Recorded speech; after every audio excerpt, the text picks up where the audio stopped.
ക്രിസ്തുവിലുള്ള പ്രിയപ്പെട്ട സഹോദര സഹോദരന്മാരെ, കത്തോലിക്ക സഭ ഓഗസ്റ്റ് 3 വിശുദ്ധ ലിഡിയയുടെ തിരുനാൾ ആഘോഷിക്കുന്നു.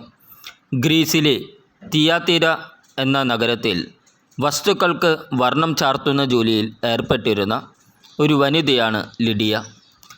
വിശുദ്ധ പൗലോസ്ലീഹ യൂറോപ്പിൽ ആദ്യമായി മാനസാന്തരപ്പെടുത്തിയത് ലിഡിയയാണ്. അനേകർക്ക് ലിഡിയ ക്രിസ്തീയ വിശ്വാസത്തിൻ്റെ പ്രേക്ഷിതയായി. ലേഖനം വിശുദ്ധ പൗലോസ്ലീഹ കൊറിന്തോസുകാർക്ക് എഴുതിയ 2-ാം ലേഖനം 3-ാം അധ്യായം 4 മുതൽ 12 വരെയുള്ള വാക്യങ്ങൾ. ഇതാണ് ക്രിസ്തുവിൻ്റെ വഴി, ദൈവത്തിലുള്ള ഞങ്ങളുടെ വിശ്വാസം. സ്വന്തമായി എന്തെങ്കിലും മേന്മ അവകാശപ്പെടാൻ ഞങ്ങൾ യോഗ്യരല്ല.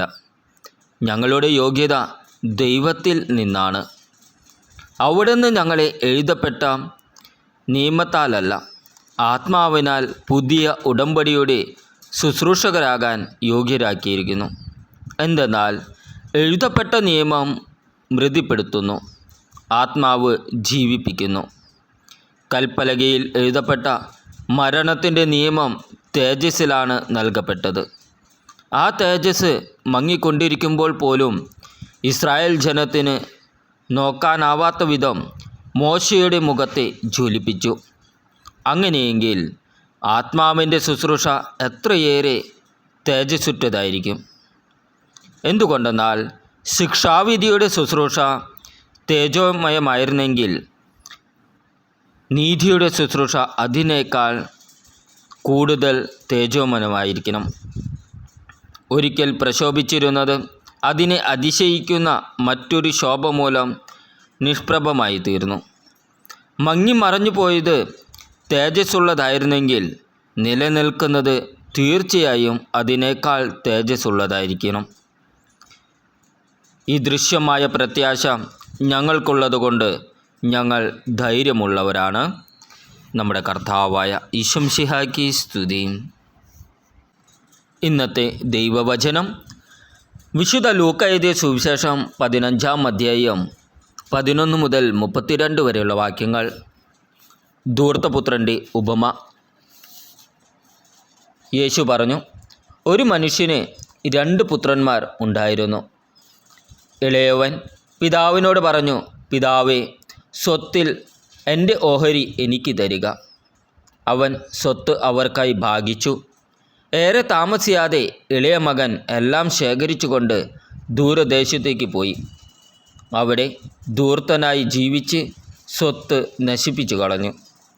അവൻ എല്ലാം ചെലവഴിച്ചു കഴിഞ്ഞപ്പോൾ ആ ദേശത്ത് ഒരു കഠിനക്ഷാമം ഉണ്ടാവുകയും അവൻ ഞെരുക്കത്തിലാവുകയും ചെയ്തു. അവൻ ആ ദേശത്തെ ഒരു പൗരൻ്റെ അടുത്ത് അഭയം തേടി.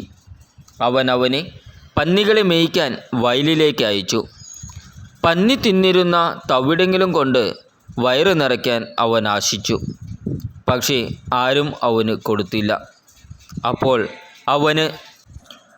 അവന് സുബോധമുണ്ടായി. അവൻ പറഞ്ഞു, എൻ്റെ പിതാവിൻ്റെ എത്രയോ ദാസന്മാർ സുഭിക്ഷമായി ഭക്ഷണം കഴിക്കുന്നു, ഞാനോ ഇവിടെ വിശന്ന് മരിക്കുന്നു. ഞാൻ എഴുന്നേറ്റ് എൻ്റെ പിതാവിൻ്റെ അടുത്തേക്ക് പോകും. ഞാൻ അവനോട് പറയും, പിതാവേ, സ്വർഗത്തിനെതിരായും നിൻ്റെ മുമ്പിലും ഞാൻ പാപം ചെയ്തു. നിൻ്റെ പുത്രൻ എന്ന് വിളിക്കപ്പെടാൻ ഞാൻ ഇനി യോഗ്യനല്ല.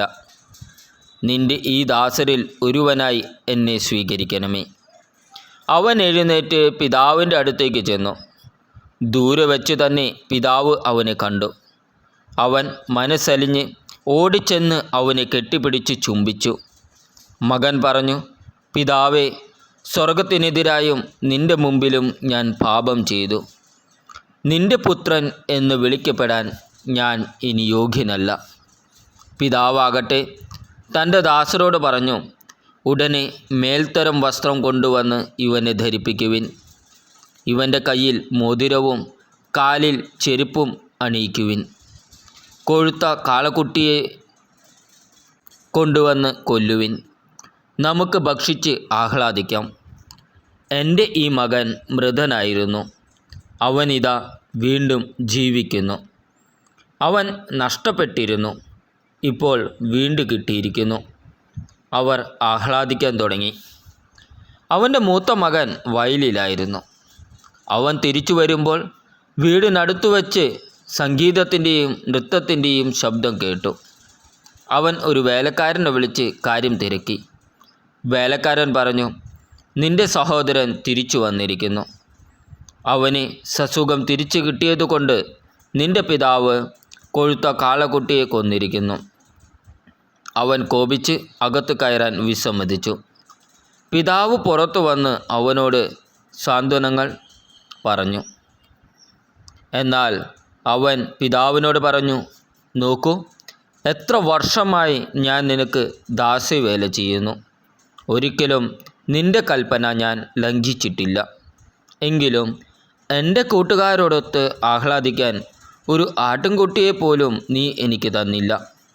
എന്നാൽ വേശ്യകളോട് കൂട്ടിച്ചേർന്ന് നിന്റെ സ്വത്തെല്ലാം ധൂർത്തടിച്ച നിന്റെ ഈ മകൻ തിരിച്ചു വന്നപ്പോൾ അവനു വേണ്ടി നീ കൊഴുത്ത കാളയെ കൊന്നിരിക്കുന്നു. അപ്പോൾ പിതാവ് പറഞ്ഞു, മകനെ, നീ എപ്പോഴും എൻ്റെ കൂടെ ഉണ്ടല്ലോ. എനിക്കുള്ളതെല്ലാം നിൻ്റേതാണ്. ഇപ്പോൾ നമ്മൾ ആനന്ദിക്കുകയും വേണം. എന്തെന്നാൽ നിൻ്റെ ഈ സഹോദരൻ മൃതനായിരുന്നു, അവനിപ്പോൾ ജീവിക്കുന്നു. നഷ്ടപ്പെട്ടിരുന്നു, ഇപ്പോൾ കണ്ടു കിട്ടിയിരിക്കുന്നു. നമ്മുടെ കർത്താവായ ഈശോ മിശിഹായ്ക്ക് സ്തുതി.